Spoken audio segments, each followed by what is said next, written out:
എന്താ ഈ സുഖമാ? പിന്നില്ലേ, ഇന്ന് ഞാൻ വെണ്ടയ്ക്കായും മുട്ടയും ഇട്ടിട്ട് ഒരു വെജ് തയ്യാറാക്കാൻ പോകുന്നു. അത് നിങ്ങൾ ആക്കിയിട്ടിരിക്കല എന്തായെങ്കിലും ഇത് ചപ്പാത്തിക്ക് കഴിക്കാൻ നല്ല ഉണ്ട്. അപ്പോൾ ഉള്ളി എടുത്ത്, ടൊമാറ്റോ എടുത്ത്, പച്ചമുളക് എടുത്ത്, പിന്നെ അതിൻ്റെ ഈ മാതിരി ഇങ്ങനെ ഞാൻ കണ്ടാക്കിയിട്ട് എടുത്ത് എന്നിട്ട് വെച്ചാൽ വെണ്ടയ്ക്കയിന, പിന്നെ ഫ്രൈ പാനിൽ എണ്ണ ജാസ്തി ഇരിക്കുക, പിന്നെ ഉള്ളി ഇട്ടിട്ട് നല്ല ഫ്രൈ ആയി, ഉള്ളിനെ നല്ല ഫ്രൈ ആയിട്ട് പിന്നെ നല്ല റെഡ് കളറ് നീ ഉണ്ടാക്കി നോക്കി മാത്രം ഈ കറി നല്ല ചപ്പാത്തിക്ക് എന്തോ ഒരു ടേസ്റ്റ് തിന്നാണ്.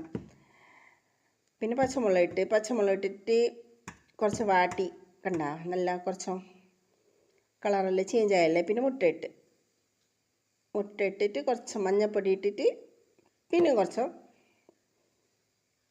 നല്ല ബുർജി പോലെ ആക്കിയിട്ടെടുത്ത് കണ്ട ഇതായതിന് ശേഷം അതിലേക്ക് വെണ്ടയ്ക്കായും ടൊമാറ്റോയും ഇട്ടിട്ട് കുറച്ച് മഞ്ഞൾപ്പൊടി എല്ലാം ഇട്ടിട്ട് മൂടിയിട്ട് വെക്കും. കുറച്ച് നല്ല ഫ്രൈ കുറച്ച് കണ്ട വാവ് എന്ത് നല്ലല്ലേ കാണാൻ, ടേസ്റ്റ് ഉണ്ട് തിന്നാനും.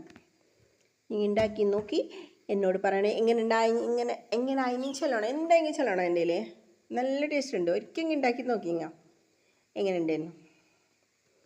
എൻ്റെ റെസിപ്പി ഇഷ്ടപ്പെടുന്നെങ്കിൽ നിങ്ങൾ ലൈക്കും ഷെയറും സബ്സ്ക്രൈബ് ആക്കണോ, ആക്കാതിരിക്കണ്ട. ഇഷ്ടപ്പെടുമോ ഇല്ല എനിക്കറിയില്ല, പക്ഷെ നല്ല ടേസ്റ്റ് ഉണ്ട് ഈ കറി. ഇങ്ങനെ ഉണ്ടാക്കി നോക്കി ചപ്പാത്തിക്ക്. അത് ചപ്പാത്തി നല്ല നെയ്യെല്ലാം പരത്തി കണ്ട കറിയും ചപ്പാത്തിയും റെഡി. ഓക്കെ, അപ്പം ബാക്ക് അറിയിക്കണം, എന്തായെങ്കിലും എനിക്ക് കമൻറ്റിൽ അറിയിക്കണം എങ്ങനെയുണ്ട്, ഇഷ്ടപ്പെട്ടോ ഇല്ലേ, നിങ്ങൾ ഉണ്ടാക്കിയോ ഇല്ലേ. Okay, bye, see U.